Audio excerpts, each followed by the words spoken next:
Panorama de mercado, dia 21 de agosto, sexta-feira, dia de reação no Ibov. Depois de um início de semana pesado, que nós vimos o Ibov começando a reagir e devolvia, a gente teve agora 3 pregões consecutivos de alta. Na quarta, uma boa alta, acabou devolvendo das máximas, mas foi uma boa alta. Ontem estava caminhando por uma alta, recuou, fechou próximo do 0 a 0 e hoje uma alta mais convincente que não recuou tanto aí das máximas. O Ibov então caminhando aí para fechar a semana interessante, positivo. No diário aí caminhando para o leilão de fechamento com 1,84% de alta. E a gente teve, né, além do repique técnico esperado, depois do movimento muito forte de queda, hoje teve vencimento de opções e saiu também uma pesquisa onde mostra o Flávio aí ganhando, né, do Lula no segundo turno. Não é um instituto de pesquisa aí tão forte, tão relevante, né, mas a gente tem que entender que o que acaba fazendo preço é a média das pesquisas. Então, mais uma pesquisa aí que vem a mostrar um Flávio ganhando tração, a gente pode começar a ter um ânimo do mercado em relação à possibilidade do Lula não levar de barbada como era o que estava se acreditando até agora. Então, tem Datafolha para sair, vamos ver como vai sair o Datafolha e outros institutos que podem mostrar uma melhora do Flávio, né, e uma disputa ainda em aberto num segundo turno. Né, isso poderia sim animar os mercados e a gente começar a ver um repique. No caso do Ibov, a gente pode começar a ver o Ibov voltando lá para a região, né, entre 175 mil e 180 mil, que seria uma região de briga para o Ibov. O Ibov então fechando aí, né, caminhando para o leilão com 1,84 de alta, chegou a bater ali praticamente na média ali de 21 períodos, na região dos 172.200 pontos, recuou um pouquinho, mas fecha aí, né, depois de vários pregões aí, praticamente de 20 dias, né, que o Ibov não fechava acima da média de 9, hoje conseguiu. Isso gera uma reação. No semanal, o Ibov caminhando para fechar aí com próximo de 2,5 de alta, 2,47 aí. É o que a gente está vendo no semanal, depois de 2 semanas de forte queda, um repique, tá? Que volta ali para quem sabe testar pelo menos a média de 9 no semanal. Não muda a dinâmica baixista que a gente está observando no Ibov, né? Ativou um pivô de baixa, a gente segue trabalhando abaixo das médias mais rápidas no semanal, mas é uma zona que sugeria repique e ele está acontecendo. Vamos ver se a semana que vem esse repique continua. O S&P também fechou hoje com uma alta de 0,43%, depois de alguns pregões de queda. Abriu em gap de alta, hoje chegou a estar bem positivo, cedeu um pouquinho, né? Ainda nem tocou na média de 21, não veio testar aí no topo anterior rompido como um suporte. Apesar da semana de queda, a dinâmica do S&P ainda segue forte, né? Na semana o S&P caindo 1,43%. 3 semanas consecutivas de alta, essa de correção, mas a correção nem chegou a tocar a média de 9 no semanal e nem o topo anterior rompido. O Dow Jones fechando aí com uma alta de 0,98, devolvendo quase tudo a queda de ontem, né? Veio fechar o gap, veio testar topo, e aí ontem tomou uma pancada para baixo, ficou devendo o gap ali para baixo, não fechou ainda e hoje já reage. Então a gente estressou a região de suporte ali do topo anterior, da máxima histórica anterior, né? E agora volta com tudo. Então se a gente olhar da ótica do semanal, veja que ele só foi estressar essa região de topo anterior e volta a recuperar, deixa uma sombra relevante, né? Tocando ali praticamente na média de 9. Então, apesar de ter fechado com uma queda de 0,85 o Dow Jones, a dinâmica de alta segue muito favorável, topos e fundos ascendentes. O Nasdaq fechou com uma alta de 0,33, um pouquinho mais fraco o Nasdaq nesses últimos dias, segurando aí na região de fronteira superior do gap, ali junto com a média de 21, tem um gap para fechar um pouquinho mais abaixo na região dos 28.842, fechou nos 29.308. Vamos ver se vai voltar a reagir agora para fechar um gap lá em cima, né? Deixou um gap em aberto próximo da região dos 29.970 pontos.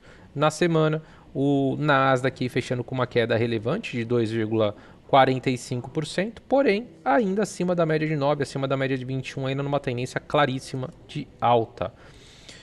Juros voltaram a subir hoje, o 2 anos sobe 4 bips, né? Vinha no canalzinho de baixa, mas já está mostrando força novamente, fechando acima da média de 50, média de 9, média de 21.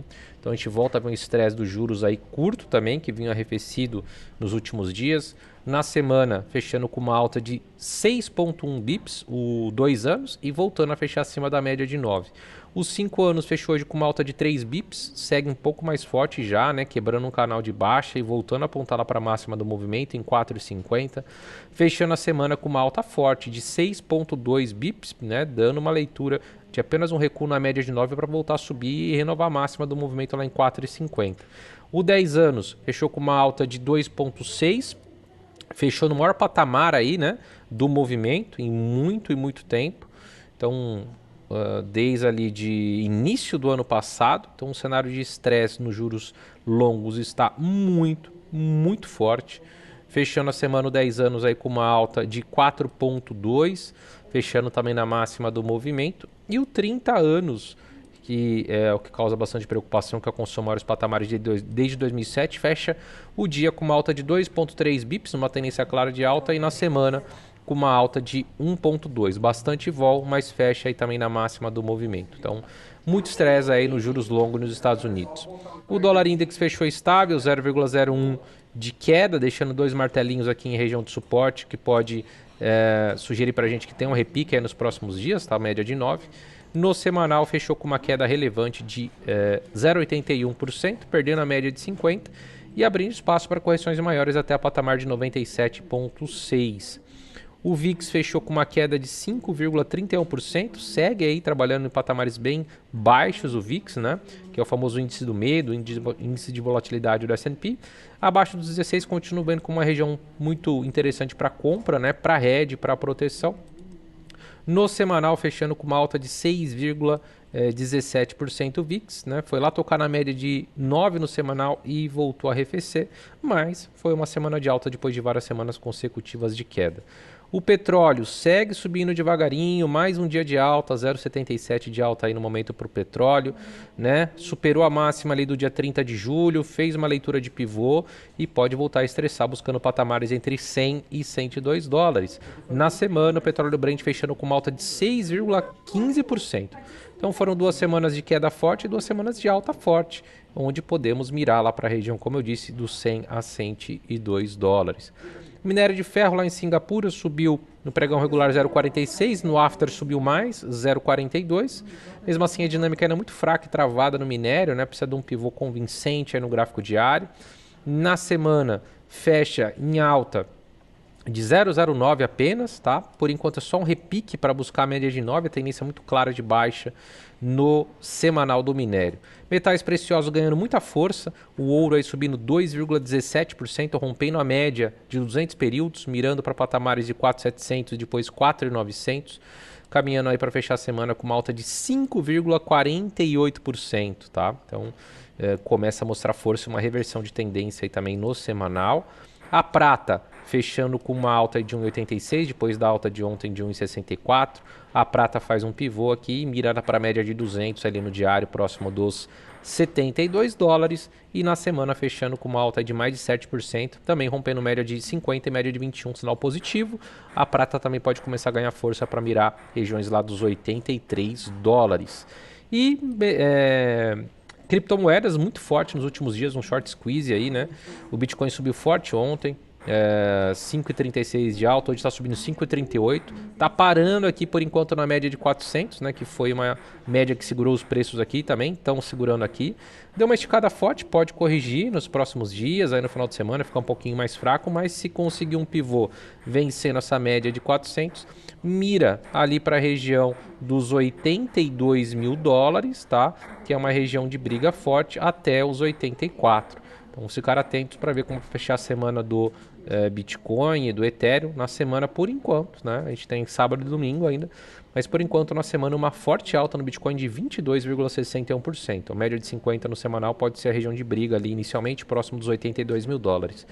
E no Ethereum, a gente também veio um forte rally, ontem subiu forte, 3,22, hoje está subindo 4,15, né? Vem num rally muito forte, venceu média de 200, mas está em uma região de topo, né? Uma região de resistência aqui de um topo lá de abril, nessa faixa dos 2.400, 2.500, se vencer a gente tem a média de 400 com a próxima barreira lá próximo dos 2.560 dólares.